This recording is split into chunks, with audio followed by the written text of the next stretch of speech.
afternoon. I'm Dr. Holly Hampy. I am the Program Director for the Health Administration Program at RMU. And I am here today with a colleague and friend, Dr. Tania Lyon. She is the Director of Organizational Improvement at St. Clair Hospital. She is another day in the life of. As you may be aware, we have been doing the day in the life of for many different hospital administrators, and today we've got the privilege and honor to have Dr. Lyon here to talk to us about process improvement and organizational improvement. Welcome. Thank you. Tell me how you got to be involved in process improvement and organizational improvement. Through a very unplanned route, I would have to say. I think maybe this is my story is a testament to how young the field is in terms of this specific approach to process improvement in healthcare is because of how I fell into it, which was moving to Pittsburgh to follow my husband to a job here. I was at the time working on my dissertation in sociology. I had an interest in, all things organizational, like how do you get people to fit with organizations and vice versa. So there was certainly that aspect, but I never studied healthcare, and I had never studied industrial engineering or anything like it. But what happened is a friend of mine knew that I was looking for some part-time work while I finished my dissertation, invited me to apply for a job at a nonprofit in downtown Pittsburgh called the Pittsburgh Regional Health Initiative, which at the time was beginning to make inroads in bringing the Toyota production system, which was this very famous approach that had become popular in manufacturing around eliminating waste and improving quality and service at the same time that you're reducing costs, and finding out, could this apply to healthcare, and if so, how would you adapt it? And they were doing a number of proof experiments all over the region in different healthcare settings, like nursing homes and residency programs, different hospital departments, physician offices, you name it. So I was brought in basically for my skills as a community organizer, believe it or not, and I worked with interprofessional groups that were trying to solve issues around caring for depression and diabetes in our region. And gradually I moved over to the side of the nonprofit organization that was working on this, can we make Toyota, the Toyota approach, work in healthcare? And completely fell in love with it. I did not expect that at all. When I applied for the job, they said, do you know anything about the Toyota production system? And I said, I've driven a Toyota, and that was the extent of my knowledge. But in 10 minutes after they'd given me this little spiel, I was like, please, can you take this to my doctor's office and fix whatever is broken back there that makes me have to wait for an hour every time I go and see. I got it immediately as a patient that the health system is broken and that it's not very patient-centric. And the fact that there was this approach out there that was designed to really get at those very issues was really exciting to me. And the more I learned about it, the more I've settled into it. And probably because it's I have a little bit of OCD, so it's very good from a let's get things to work the most efficiently as we can. But it's also a very humanist approach. There's this profound, deep value and respect for human beings that is found in the whole Toyota philosophy. And that is very appealing to me as an idealist and as a sociologist who cares about how do we make this world work for people. And so the two together ended up being a really satisfying place for me to land. So I spent 5 years with the Pittsburgh Regional Health Initiative kind of learning this whole approach and learning how to coach teams through it in different healthcare settings. And then I was recruited to St. Clair Hospital, which is a 329-bed hospital in the South Hills of Pittsburgh. And I've been there for 7 years now as their first director of organizational performance improvement. So your position at St. Clair, how is it organized? How is your position laid out in the organization? That's a really good question because there are hundreds of hospitals that are trying to do this now, and so I've often researched, well, how do they organize their programs? Where does their full-time performance improvement person fit into their organizational chart? Because that can sometimes tell you things. So I started out reporting up through our chief medical officer, which was also kind of in charge of clinical quality. So I was kind of there was kind of this assumption that there's a link between performance improvement and quality improvement as it had been traditionally defined in healthcare, which tended to focus around clinical quality. But as time went on, it became more and more clear that really where my strengths were and where they wanted to use me was in operational improvements. So I'm not clinical by background, and there was so much low-hanging fruit in operations, which can be, how do you make sure that patients aren't waiting too long to go from A to B, and how do we make sure that the people who are caring for patients have the supplies that they need when they need them, things like that. And so they've eventually shifted my position over so that I reported directly to the chief operating officer, and we found that that ended up being a better fit for how they wanted to use me. But I have seen many different configurations in different hospitals where that department is sometimes reporting directly to the CEO, reporting to the COO, part of the traditional quality department that would report to something like a medical officer. So that's how it worked with us. As far as not having a background in healthcare, how did you find that bridge to understanding healthcare? That's a good question, and I think the answer to that lies in one of the core principles of the Toyota Way, which is go and see. It's this idea of you don't want to read books and assume you know what's going on. You don't want to sit at your desk and look at the data that comes in through reports and think that you know what's going on. There's this huge emphasis on get up out of your chair. In manufacturing, it's get out of your office and go walk the factory floor and watch and see how things are done. And in healthcare, it's get out and go walk the floors where patient care is being done. And so I had hundreds and hundreds of hours of observation as part of my background, because that's how you would start any kind of improvement project. You would go and see. So you would go spend a day shadowing a particular role if you were trying to understand what are the challenges that this particular type of person faces in their day-to-day work. Or if you're trying to understand flow through an emergency room or through an operating room, I would go stand there for hours and just try to understand what are all the different steps that a patient has to go through. And that really is how I started to learn, is because the very philosophy is go and watch it with your own eyes. So shortly after you started at St. Clair, you were able to redesign the emergency department, or were part of the team to redesign it, and has been very successful. Can you take us through that project from start to where it is now? This is my favorite story. So it's actually probably why they had decided, St. Clair Hospital had decided to create my position and recruit me, is because they recognized a very specific need. So basically what had happened is we just celebrated our 60th anniversary, and we're only on our third CEO, which is very unusual for any hospital to have such stability in their senior management. So we got a relatively new CEO about 8 or 9 years ago, and he inherited a really good community hospital that had been performing well, winning awards, but didn't really have a culture of change. It was a very comfortable, we're just going to do what we've always done because it's pretty much worked. And in the changing healthcare climate, that's not really how hospitals are going to survive going forward, because things are changing too fast around healthcare reform and other things.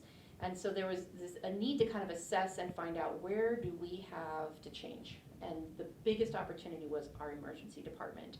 So they brought in a consulting firm that did an analysis and confirmed what we had suspected, which is your emergency room is too small. You are built for 30,000 visits a year, and you're getting closer to 55,000 visits a year. So we knew that we were cramped and crowded. And one of the ways that we knew that is because our waiting room was full. We were often boarding patients, which is when you're done with them in the ED, but there's nowhere for them to go in the house. You don't have a bed for them in the hospital, and so you just park them in the hallway, which is never a good thing. There were times when we even had to go on diversion, which is another very bad thing for an emergency room. That's when you're so full that you call all the ambulance services in the region and say, don't bring us any more patients, we can't take them, which you never want to do. And patients had, quite frankly, miserable experiences in our ED, and they told us so. So we have Press Ganey data, which is an independent organization that collects patient satisfaction data on many hospitals. And we were ranked, according to overall patient satisfaction with our ED, we were 14th percentile nationally and 1st percentile locally. So we were literally the worst ED, according to patients in Western Pennsylvania. So there was no question that we needed to do something about it. So the first thing that the senior team decided to address was the obvious need for more space. And so they launched a fundraising campaign and started a $13.5 million expansion plan to basically double the size of the emergency room. But here's where their wisdom kicked in, is that they recognized that if all they did was double the size and the number of rooms without addressing the process of how we actually moved patients through our ED and into beds or out the door, then really all we would be doing is shifting the waiting around. So instead of waiting in a crowded waiting room, you would now be waiting in a brand new shiny treatment room, but you would still be waiting. And so that's where they decided to also address the question of process. So it was a multi-pronged approach. So first of all, they addressed facilities, right? They looked at basically the infrastructure, and they knew that they needed to add to that. But secondly, they said, we need to understand our processes, and we need to improve our processes. And the first thing you need in order to improve your processes is data. And that was one thing that was not readily available to us in our emergency room. We didn't necessarily know how long any given patient had been in our emergency room at any given time. So we couldn't tell in real time when we had a problem. We just knew what patients were telling us after they left. We just knew that they hadn't been very happy with their experience. And so that was the next step, was to bring in technology that would allow us, basically make our flow and our process transparent to us and start giving us data. And so we now have these fantastic, they're pure gold because data is so valuable in this. They are status boards that every staff person has access to all over the ED. And every time a patient walks in, they would immediately be entered into the system and would come up on the status board. And every time they moved to a different point of care, their status would be flipped, and we would get a timestamp on each section of their care. So now we could tell, this is how long it took from checking in to getting to a room, and this is how long it took from getting to a room to seeing your doctor, and this is how long it took for the doctor to start treatment to getting orders for you to whether be discharged or admitted. And so suddenly we finally could tell, so this is what's happening in our process. We had data, and that was really critical. So then the third piece was to look at process. And this is basically where I came in. Now we had the data, so we could actually be scientific about our approach. If you don't have data, then it's throw stuff on the wall and see what sticks, right? So can't emphasize that enough. So what had happened is, and I thought this was really interesting, the year before I arrived, there was a new manager in the ED, and they had been chewing up managers just one after another. They just weren't, they'd come in and they'd say, all right, we're gonna fix you, and the staff would basically say, we're just gonna wait you out, we've seen this before, and then they would leave and someone else would come in. Well, we finally got a manager who stuck, and she had been reading the literature, and she knew that there was a proven process out there in some emergency departments called door to room. And this might sound really obvious to you, but believe it or not, this was not the norm for emergency rooms at the time. And door to room says that if somebody comes into your emergency room and you have an open treatment room in the back, you move them immediately to the treatment room. You don't let them sit down. And then you have everything come to them. So you would have a registrar come to them, you'd have the triage come to them, all the assessment is done in the room, and then the doctor can come as soon as the patient is ready.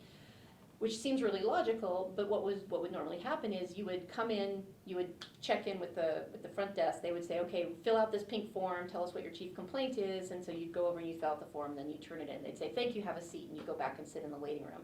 And then someone would come out, or then they would call you back up and say, okay, we need to do some assessment, we're gonna take your vitals, kind of get a little bit of your history and so forth. They'd pull you back into the registration office and they'd get all your insurance information, then they'd send you back out to the waiting room. And then finally someone from the back would come and call you and room you, put you into a treatment room where eventually you would see the physician. So that was the much more common process, was just this ping-ponging while we put you through our process before we actually allowed you into the back where you would have access to a physician. So this concept, and it had been proven that when patients were put directly into a treatment room and everything came to them, they were happier, surprise, surprise. So the manager said, this is gonna be our new policy. From now on, we are going to do door to room. And I arrived a year later, and one of the first things they asked me to look at was, can we get this intake process, that process of walking in our front door and getting to a room? We need to work on that. It's just not there yet. So I started by observing. I started by sitting up at the front desk and just watching for hours what would happen, how the steps that the patient would go through, how different staff members handled it and so forth. And I started to draw out what we would call a current condition map, which is basically just understanding the process and making it visual. You would be amazed at how many people would say, no, I know the process, I do this every day, but when you draw it out on paper, things start to emerge that you just really didn't think about because it was just kind of part of the wallpaper. So there's a lot of value in drawing a current condition map. It's one of these basic steps in this whole lean approach to process improvement. So I started, I got some paper and ran it all down the corridor of one of the hallways in our ED, and I started drawing what I had observed. This is the patient, a little stick figure coming in, here's the reception area, here's, where they all went and who did what. And then I would pull other people out and say, here's what I think is happening, can you verify this? What am I missing? What else can you add to this picture? So over and over I would ask people, so tell me about your intake process. How does it work? And what I heard was, well, it depends. It depends on who's working up front that day. It depends on who's working in the back. It depends on who the charge nurse is. It depends, which is a red flag because that tells you that you don't have a really strong standard in place and you don't have a lot of stability in place about how something is supposed to work. Ideally, you want the best process and you want everybody doing it the same way every time because then you can reliably assume that you're going to get consistent results. So that was one of the things that we discovered is that there was a lot of variability in what people were telling me. And sometimes this happened, but sometimes this happened, and we knew that we had an opportunity. What was interesting is it was very rare that people actually followed the policy, the stated policy of door to room. And what I learned is that it's not because these were necessarily bad people who just, I'm not going to do what they tell me to do. It was really more well-meaning people. For example, experienced triage nurses would be up front and they would have been used to doing the triage there at the front desk. Now we were asking different people to do the triage in the back, and they were basically only doing intake. So this was a change in role for them, a change of habit. They weren't used to it. And let's say you're sitting up front and it's, crickets are chirping, there's nobody coming in right now, somebody walks in, and what would happen is the triage nurse would think, what, I'll help them out, I know they're busy in the back, so I'll just do this person's triage right here. There's nobody else, I'll be fine. So they would start the old way of doing it. Well, guess what? You're in the middle of a 20-minute assessment and now 3 more people walk in, and suddenly you're the bottleneck. And do you really know if they're busy in the back?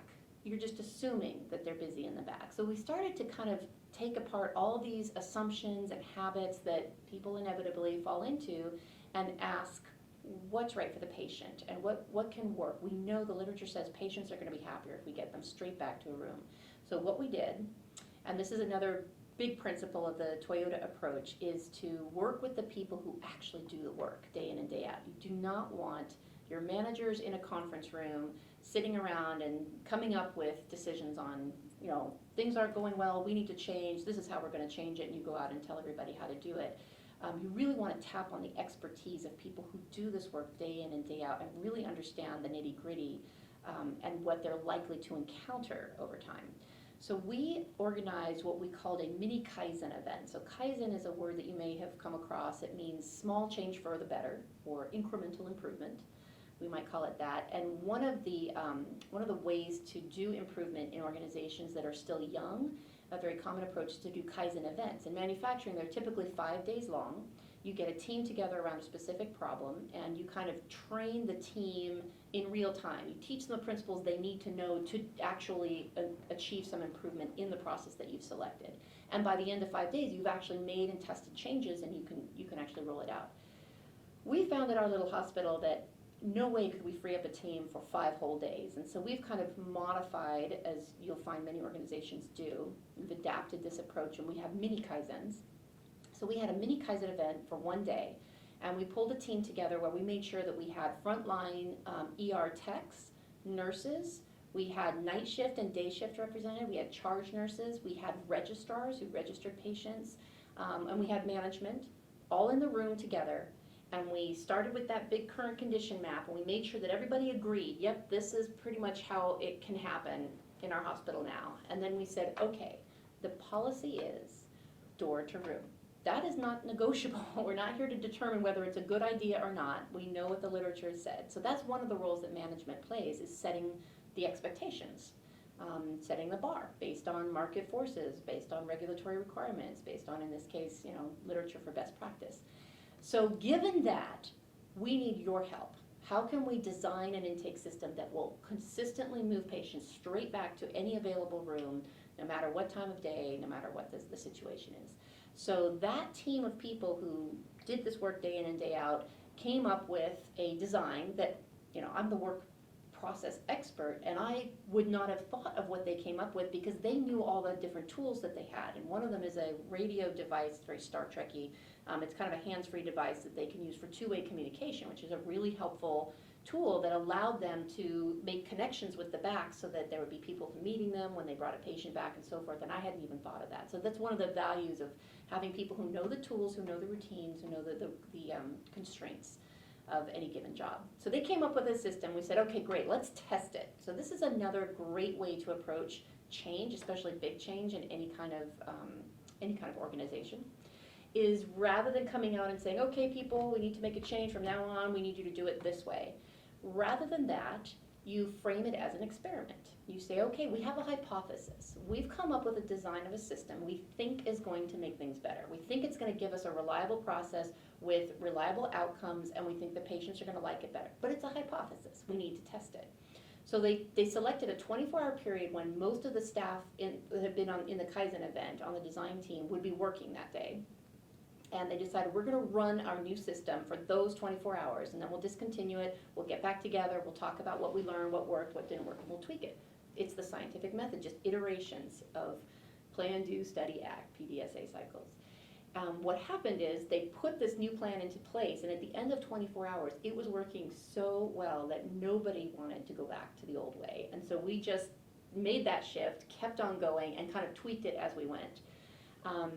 Now, it sounds like it was smooth sailing, and it definitely was so visibly an improvement that people really embraced it.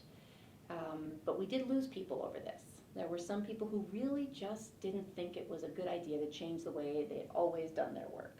And there were a couple of people who self-selected and left the organization, and there were some people that we had to make clear that you are not a good fit for us anymore, because this is our culture and this is how we need to get things done. And that is very common. Any organization that goes through big culture changes like that inevitably sheds some people, and it's not necessarily a bad thing.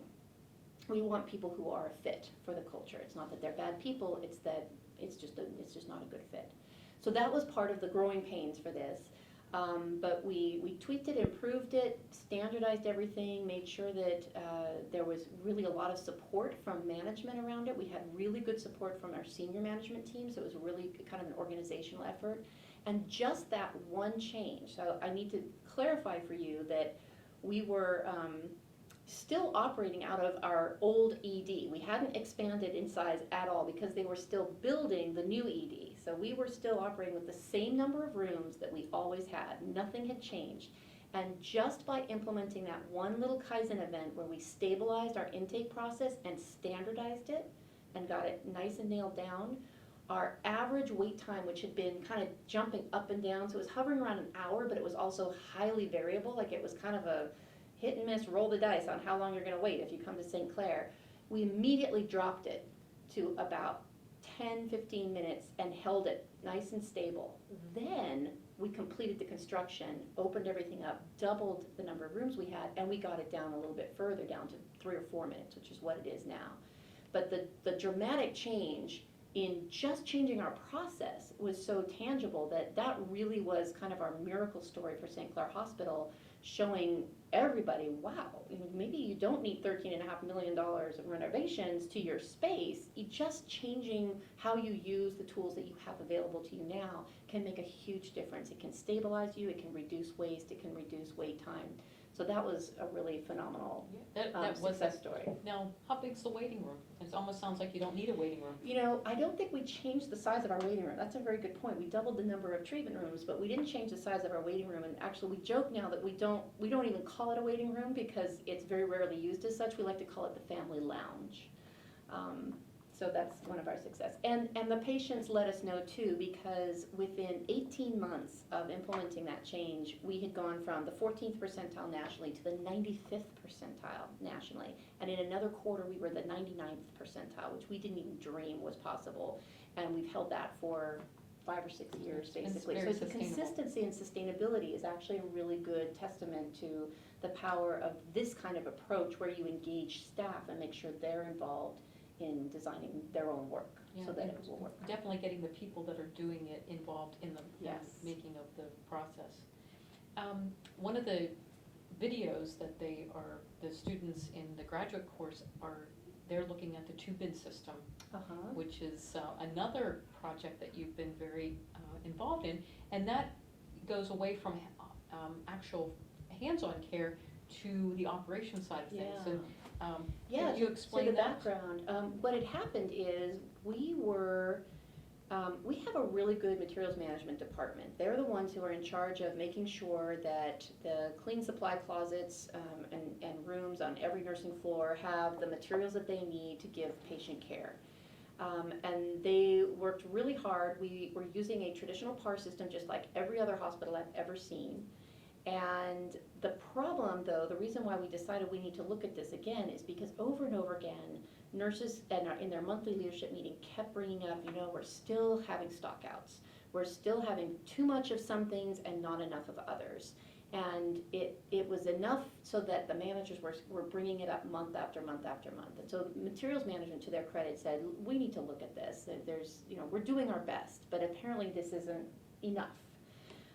So the traditional PAR system, which you've probably seen from the video, is that a materials handler would check on their room. So they'd walk into a room, and bear in mind that there are about 230 different items in any given nursing floor stock room.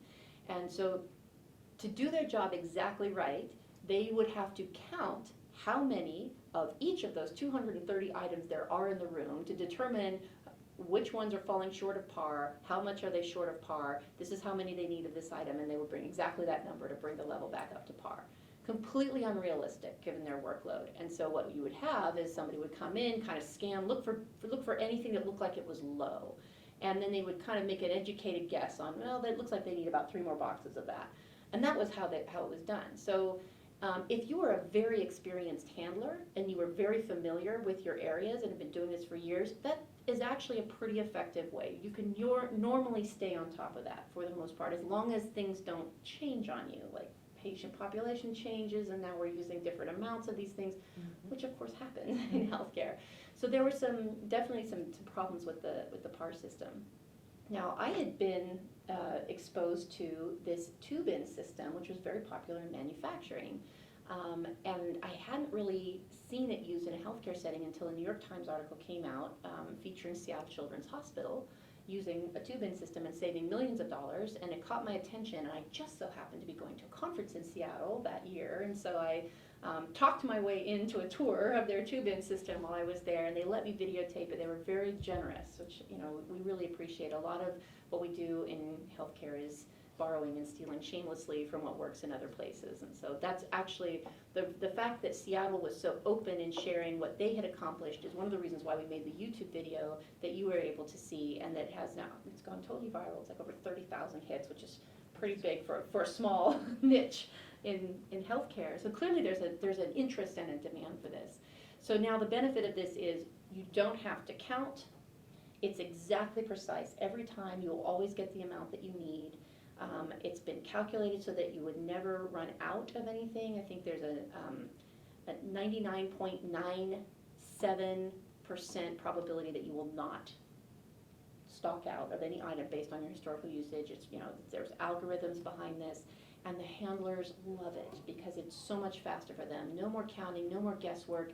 Nothing is hiding behind anything else. Everything has storefront. All they have to do is look for their empty bins and scan them, and they know exactly what to replenish. It's saved them time. It's made the replenishment system much more accurate. And the way that we've saved money by putting this system into place is, you wouldn't believe how many times nurses would go into one of their storerooms, look for something, they can't find it, we must be out of it, go out and say, order some more, X because we don't seem to have any more, when really there's a lot of X. It's just hard to see because it's in boxes on the bottom shelf, and now they've ordered more, and now we have excess. And so by making everything very visual and easy to identify, easy to find, we found that we saved a lot of money in over-ordering of supplies. So our respiratory therapy department, which is one of the first ones to put this in place, actually saved $7,000 a month in their supply budget because you make things transparent. So much of waste is when you let things get hidden. And finding ways to make it visual is one way to make sure that you don't have hidden waste. One of the projects that the graduate students will be doing is developing a process improvement similar to what you've described. Can you give some other examples of things that have been done maybe on a small scale or on a large scale in the hospital, maybe something that you're working on now? Some of the projects that, I know your Toyota, you have a Toyota certification program, some of those individuals that they're doing projects on, just to give the students an idea of what projects are available out there. Sure. Probably my best advice to you would be to try to scope a project that you can actually complete in a relatively short amount of time. What I found is that anytime we went in to look at a process where we knew there was opportunity for improvement, we would often think that we were going to improve this, and as soon as we got into it, mapped it all out, we ended up spending an entire year on just this one piece, because once we looked at it really closely, we found so many things that needed to be kind of repaired or improved. So one example was the senior management team pointing me at our perioperative service line. So anybody who goes through surgery in our hospital, we knew that there was opportunity for improvement. We want to reduce delays. OR time is one of the most expensive times. It's also one of the most lucrative places in a hospital. So you really want the operating room running tight and smooth. And so we began with the idea of let's make sure surgeries start on time and end on time as much as possible. We have quick turnaround. That was kind of where we started. We thought we were going to focus on that. But because we wanted to look at the whole experience of the patient from the moment that they are told, okay, we need to do surgery with you, to the moment that they're discharged, we found out that a lot of delays on the day of surgery began with miscommunication between the surgeon offices and the hospital. In other words, do we have all the information that we need on the day of surgery about a patient's health, about their blood work and so forth, to safely proceed with the surgery? If we don't, there's mad scramble that the day of trying to get that missing information, and it has sometimes led to delays. So we ended up starting right at the beginning and looking very carefully, well, how do our doctor's offices make scheduled surgery at our hospital? And every surgeon's office is a little world unto its own with their own processes, and it's really hard to get standards. And we realized that we weren't communicating with them in a standardized way what we needed from them in order to safely proceed with a surgery. So one of the very first things we did was design a checklist that we could give to every surgeon's office that would guide them through. If you give us what we need up front, and here's everything we need, then we won't call you 8 times and interrupt your day, and it'll save everybody. It'll save you time, it will save us time, it will improve the patient experience. It sounds very simple, but you would be amazed how many connections in healthcare are just kind of messy and open and haven't been clarified and standardized and nailed down. So that would be a really easy opportunity. The checklist is a good thing. It's a solid, tangible thing that people can really appreciate. The observation area at the hospital, they were doing some pulling and pushing. And if you can describe how you pull something and how you push something in the process. Sure. Okay, so growing numbers of observation patients in healthcare is quite common right now because as insurance companies are trying to reduce cost, there's a recognition that there's sort of a patient population that is in between the ED and being admitted to the hospital. And basically it's when someone comes in and you're not quite sure yet, are they having a heart attack or not? We're going to need to run some tests and find out what's going on with their heart. So it's longer than the couple of hours you want them to stay in an emergency room. You need to clear that out so that you can keep people flowing through your emergency room. But it's not quite enough to warrant a full admission. And what we found is that patients who were put into this observation status we would just put them into a regular bed on the floor, and they would tend to get lost in the general population. And so a nurse would just say, you're getting a new admission. They wouldn't know that this patient is actually just waiting for this one test result, and then they might be able to go home. And so there was no sense of urgency to make sure that we moved those patients out. So we now have a dedicated unit just for observation patients. And they have kind of a different culture there. Their mindset is, let's keep calling those doctors until we get them to look at the results and discharge the patient and so forth. Things tend to move a lot faster there, and they tend to get a bulk of our emergency room patients. And so an example of a push system is when the upstream process does their job and then sends it on down, and they don't know what the next process is capable of or what they're ready for. It doesn't matter. They're done with their work, and they're just going to push it on to the next step, and so forth down the line. Usually, if you are working with a schedule, if you have a production schedule that you have to follow, like do this, then this, then this, then this, you have a push system. Because basically, you don't care what the next person is thinking or doing or needing. You're just, hey, this is what I'm told to do, this is what I'm going to do. Now, with the ED, you can't necessarily control who's coming in your door, so it's very understandable that the ED tends to, okay, whoever walks in the door, they're being pushed on us, we're just going to do everything we can with them, and then we're going to push them to the next unit, whether it's a full admission or the observation unit. And what we found is that the observation unit would often say, whoa, we can't take another patient right now. Our nurses are spread really thin, or we've got 2 of them who are already in the middle of an admission. Admitting a patient is about an hour-long, very intensive process, and so it's important to create some space. So in an effort to kind of flip that, and this is a big principle in the Toyota Way, along with Go and See and some other things, is the idea of using pull systems to avoid that pile up where you just push things, that boarding where you end up just pushing people into hallways because you just want to move them out, but you're not ready for them in the next process. You want to have the downstream process say, okay, we're ready, we'll take that next patient. And that's the pull. So the observation department began to start looking ahead. They would watch the status board in the ED. Remember I told you we have that visual data. They could see what kinds of patients were lining up. They could look at their diagnosis. They could see which ones were likely to be coming to the observation unit, and they would start planning ahead.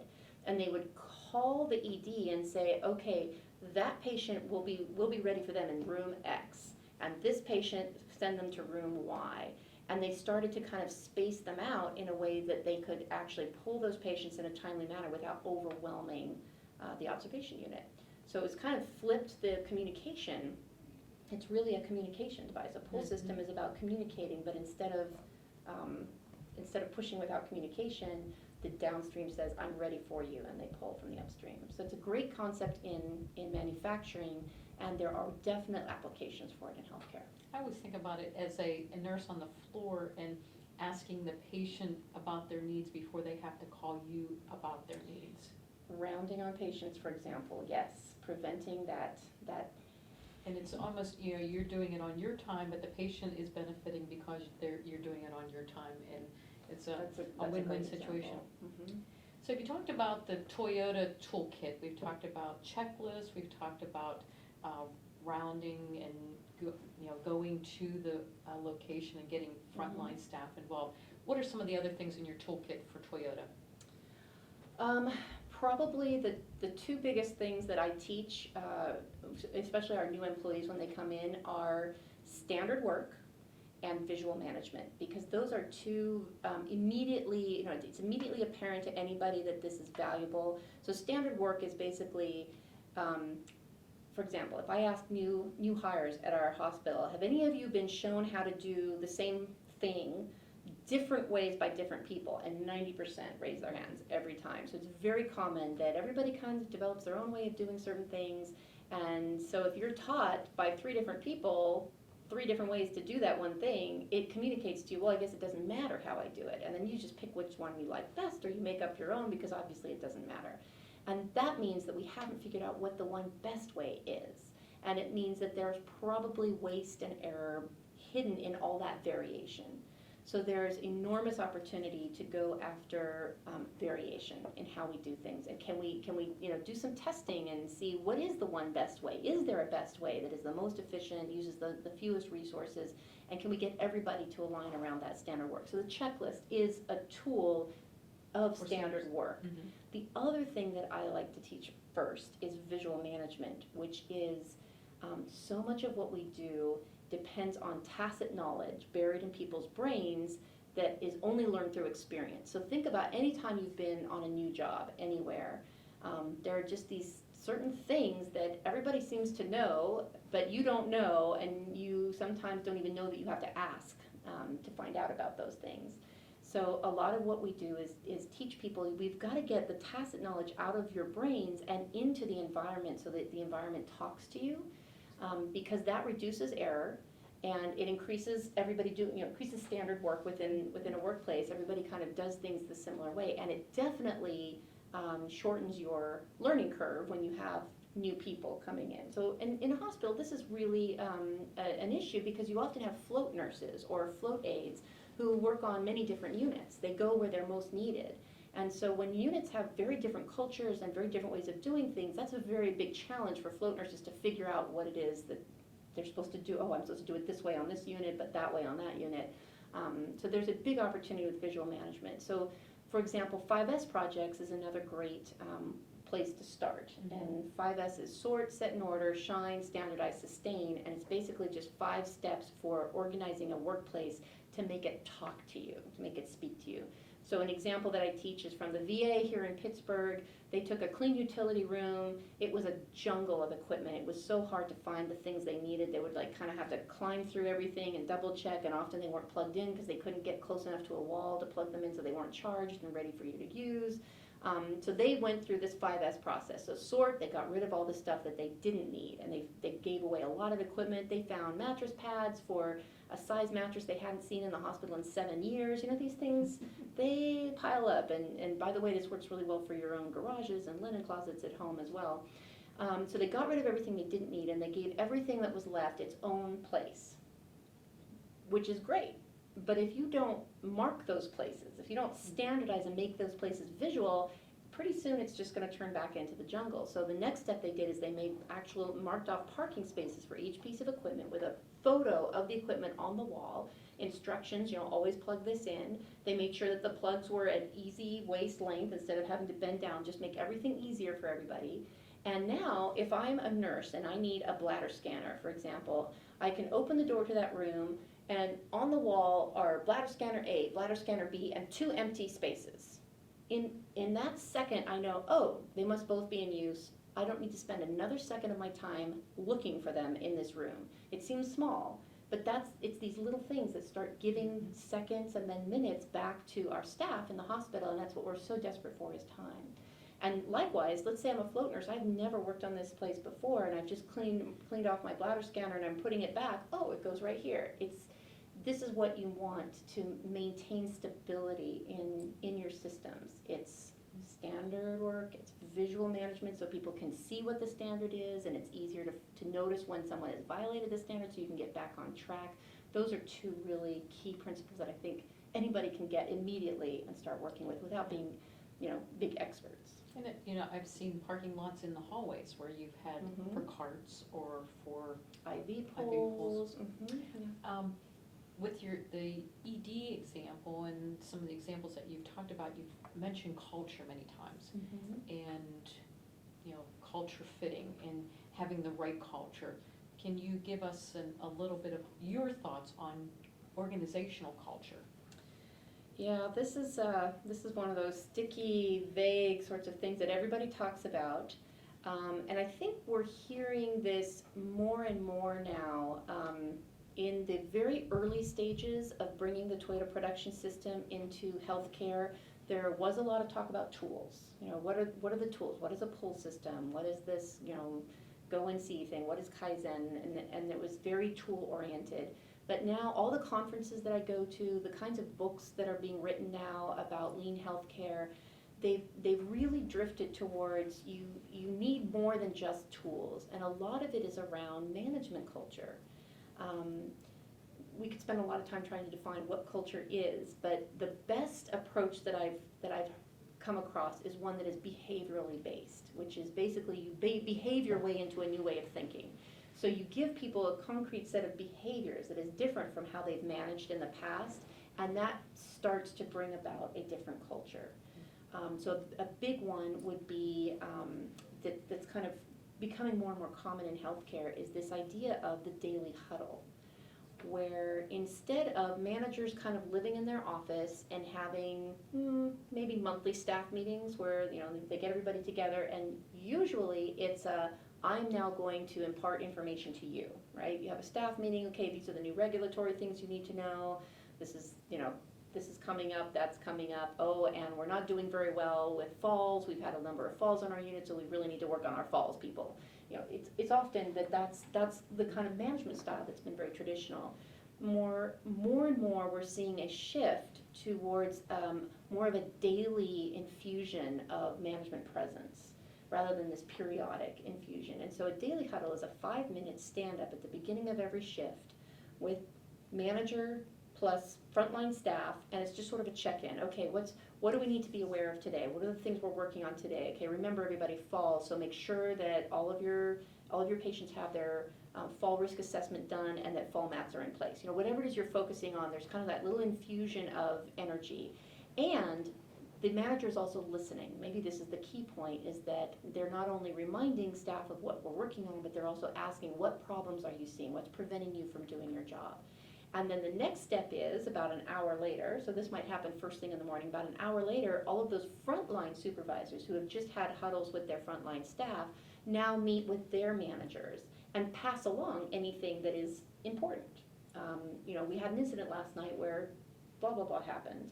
We might want to know about it, or we found out that we've run out of IV pumps. Nobody seems to be able to get a pump, so we have this issue in the hospital right now. Those kinds of things are reported immediately, and eventually every day it rolls all the way up to the senior management huddle, which is later in the morning. And that's an example of behavioral change that leads to culture change, because now staff are experiencing management differently. Management are hearing things that they might not have otherwise heard, and it feeds this idea of my opinion matters. They want me to do a good job, and they're willing to support me and get me what I need to do a good job. And now everybody is partners and becomes invested, and we want to make this a better place. It's not just do what you're told, punch in, punch out. It's, if you're not meeting your customers' needs, if you're not able to meet your patients' needs, we need to know about that, talk to us about it, and that's truly transformational. It's hard to do. We're not there yet, but we're on our way, and there are some hospitals that have been very successful with it. It's how much you learn when you're out in the floors and actually there. Now, you've described a lot of things. What within your position is the most enjoyable thing that you do? Number one is teaching. That's my personal bias, because that's something that I've always loved to do. But maybe that does tell you something about this type of work, that people who go into this kind of full-time performance improvement are maybe first and foremost teachers and coaches. And you're there to, it is a different approach in that you're not the expert who swoops in and solves the problems, which is a frequent model that every organization uses. And there's a time and place for that, probably. But that is not my job as the performance improvement expert, is not to solve your problems. It is to, and if I were to do it the Toyota way, it would be to do it very Socratically, like, well, what do you think about your problem? What do you think you could do to solve it? And really help strengthen and develop the staff as having confidence in their own abilities as problem solvers. So the teaching aspect of this is actually very satisfying to me, and I do love that. The other thing I love is that in my job, I get to go anywhere in the hospital. I've worked with every department. I've been in almost every nook and cranny, and I love that, being part of that big picture feel, and really understanding how all the moving parts of a complex system fit together. So that's kind of I'm sure fun. every day is different. It is, yes. What would you least like about the position?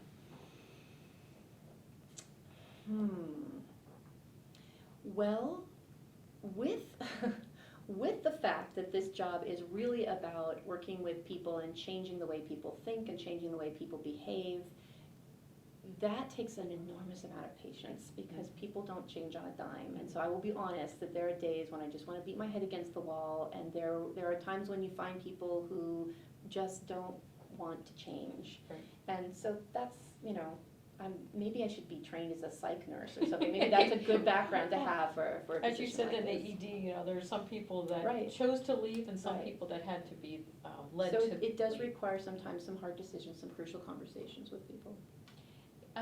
As far as your position in working with so many different people within the hospital and health administration, these are all students of health administration. What have you seen as characteristics of an individual that fits nicely into a hospital? What qualifications or characteristics would you look for in someone pursuing a health administration position in a hospital? I would say that, we were just talking about this. We had a discussion around lunch today, or we were doing some readings and inviting whoever wanted to come to talk about it. We were talking about the importance of emotional intelligence, and that there's no getting around the fact that when you are trying to balance conflicting organizational needs, you have scarce resources and you need to make difficult decisions about who's going to get what resource when, which problem do you solve first. It does take a certain amount of emotional intelligence and political skill in making sure that people understand the situation. You're willing to be transparent, I guess, is, rather than making decisions and handing them down, there's this whole culture really requires and asks of administrators to be very communicative and transparent so that everybody understands this is our current condition. I'm not hiding from you that we have multiple issues and we have this much money, and so this is where we're going to put it for now, but we haven't forgotten about these other issues. And that takes a lot of work to communicate that. That's one of the things that I think, myself included, tend to fall short on frequently. There's many times when I've worked on a project for weeks and then realized, oh my gosh, I completely forgot about so-and-so who's affected by all this, and we should have had them in from the beginning, and I've had to repent many times and improve my communication. So that's a real challenge, I think, for administration, and I think that listening to our staff talk, that goes a long way when they feel like their leadership is at least communicating the why. We can't make everything exactly the way you want it, but here's why, and here's what we were working on now, and we're going to keep working on it till everything gets better. So that's a skill that maybe doesn't get taught in most classroom settings, but is, I think, really important to this kind of cultural change. And I think what goes along with communication is the trust, and that the individual feels, the front line feels like they can trust the individual, and I think that comes through communication, that you're not talking down to them, you're talking to them. And communication takes time, and I think that's why. It's not that people don't want to communicate, it's that they let other things get in the way. So maybe take that with you into your careers, is you need to make time to communicate. It is worth it. It will pay you back in the long run. And it's not something that you can rest on your laurels, that it's always I did it once, I'm constant done, change. no. And, I've been stressing, change is the only thing certain in healthcare, that it will change. Advice that you would give to the students in, trying to get themselves situated into the hospital, what type of advice would you give them, how they would get their first job or maybe their next job? Now, there's always going to be, every interviewer will have certain biases, but I will tell you that one of the things that I've seen in successful candidates for positions is a tangible curiosity. I can't tell you how far that goes when people can pick up that you are really just interested in making the world a better place, that you have a curiosity about how do things work. I want to understand how things work, and then I want to figure out how to make it better. Let that show when you go into interviews. Let your hunger to not just meet the requirements of a position, but to find out everything about that position and then expand on it and then improve on it. I think that can really come across in an interview, and it will take you very far in your career, especially in the younger stages when you're in the learning phase. There's a lot to learn. And I think, St. Clair, and I'm sure other hospitals, hiring to inspire to where you want to go. And, an organization's is not the brick and mortars, it's the people within the organization. So it definitely's got to have people that are willing to bring the organization to the next level. Absolutely, that's very important to us. Final comments, anything that that you'd like to add, or you've given us so much information regarding process improvement and. No, but I'm obviously very fond of what I do, so I'm biased towards it, but I can also tell you that there's a lot of growth in this field, that this is where I think we are gonna have to go as an industry and as a country. When I started my job at St. Clair Hospital 7 years ago, there were 2 books that were published on lean healthcare. And now 7 years later, I have a shelf about this long full of books on lean healthcare, and I can't even keep up with all the articles in the blog. So that tells you something about this field, and that if you have any curiosity or interest in this sort of thing, I think there will be a terrific career growth for you. So. Yeah, I think besides process, you talked about data and the importance of data, and the Yes. informatics, connecting them Yes. together. Informatics process improvement is very, very. There's a lot of work to be done in traditional quality departments, biomedical informatics departments. A lot of these have been working in silos, and now this process improvement lean thing is coming along, and in many cases is dropped in as another silo. So that would be another opportunity, is to really constantly reach out and make those connections and start integrating all those approaches. We're also working on that at St. Clair. Yeah, and I'm sure networking is important for your position, networking out within the hospital as well as, and when talking to students, how Going to important that is. conferences. I'm actually very active on LinkedIn. There are a lot of discussion groups that you can join on LinkedIn around lean healthcare and quality improvement, and I find that helps me just sort of keep an eye on, who's Get a writing pulse what. check and, Yeah, it's definitely worth it. Perfect.